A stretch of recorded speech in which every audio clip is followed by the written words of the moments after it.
இன்றைக்கி நம்மளுடைய சேனலில் வெங்காய பக்கோடா ஸ்கூல் விட்டு வர்ற குழந்தைங்களுக்கான ஈவினிங் ஸ்நாக்ஸ் ரொம்ப அருமையாக இருக்கும். ரொம்ப தேவையும் இல்லை, அதிகமான பொருளும் தேவையில்லை. ஒரு ரெண்டு பொருள் இருந்தால் போதும். வீட்டில் இருக்க 2 பெரிய வெங்காயம் இருந்துச்சுன்னா எடுத்து இந்த மாதிரி ஸ்லைஸாக கட் பண்ணிக்கணும். நான் அதில் ரெடிமேட் மிக்ஸ் வாங்கி போட்டிருக்கேன். நீங்கள் ரெடிமேட் மிக்ஸ் இல்லை அப்படின்னா வீட்டில் இருக்கிற கடலை மாவு, கொஞ்சம் பச்சரிசி மாவு, ஜீரகம், பெருங்காயம் போட்டு உப்பு போட்டு பிசைஞ்சு வச்சுக்கணும். கொஞ்சம் டைட்டாக பிசைஞ்சுக்கணும், தண்ணி ரொம்ப விடக்கூடாது.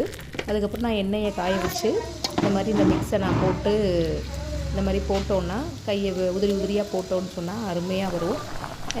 ரெடிமேட் மிக்ஸ் வாங்கலை என்கிட்ட இல்லை அப்படின்னா ஒன்றும் பிரச்சனை இல்லை. வீட்டில் இருக்கிற மாவு தான். கொஞ்சம் மிளகாத்தூள் மட்டும் கொஞ்சம் போட்டு அதில் ஜீரகம், பெருங்காயம்லாம் சேர்த்துக்கலாம். கருவேப்பிலை, கொத்தமல்லி சேர்த்துக்கலாம். நான் அதெல்லாம் ஏன் சேர்க்கல அப்படின்னா, இந்த குழந்தைங்க அதெல்லாம் எடுத்து வெளியில் போடுவாங்க. கருவேப்பிலை பிடிக்காது, கொத்தமல்லி பிடிக்காது, இதெல்லாம் தூக்கி வெளியில் போடுவாங்க. இது அப்படியே சாப்பிட்லாம், எதையும் வேஸ்ட் பண்ண மாட்டாங்க. இதுலேருந்து இந்த பாருங்கள், 2 பக்கம் திருப்பி போட்டதுக்கப்புறம் நல்லா அருமையாக ஒரு மொறுன்னு ஒரு பக்கோடா ரெடியாக ஆகிடுச்சு. இதை வீட்டில் வாரத்தில் ஒரு நாள் செஞ்சு கொடுக்கலாம். எண்ணெயும் ரொம்ப பிடிக்காது, போட்ட எண்ணெய் அப்படியே தான் இருக்குது பாருங்கள். நான் ஒரு காஃபியை போட்டு அவங்களுக்கு ஸ்நாக்ஸ் கொடுத்துருக்கேன். வாரத்தில் ஒரு நாள் இந்த மாதிரி செய்து கொடுக்கலாம். டெய்லி எண்ணெய் பலகாரம் இல்லாது வாரத்தில் ஒரு நாள் இந்த மாதிரி செய்து கொடுக்கலாம். நான் அந்த தடவை காஃபியை போட்டு ஸ்நாக்ஸ் கொடுத்துருக்கேன். நீங்களும் இந்த மாதிரி செய்து கொடுங்க.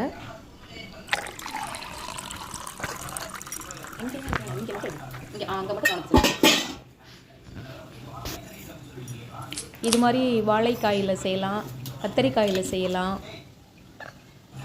முட்டைக்கோஸில் செய்யலாம். இதெல்லாம் அதே தான். மிக்ஸை வாங்கி அதை நல்லா பொடிசாக நறுக்கிட்டு இந்த மிக்ஸை மிக்ஸ் பண்ணி போட்டோன்னா காய்கறி சேர்க்காத குழந்தைங்களுக்கும் இந்த மாதிரி காய்கறியை வச்சுமே இந்த மாதிரி பக்கோடா செய்து கொடுக்கலாம். செய்து பாருங்கள். நன்றி, வணக்கம்.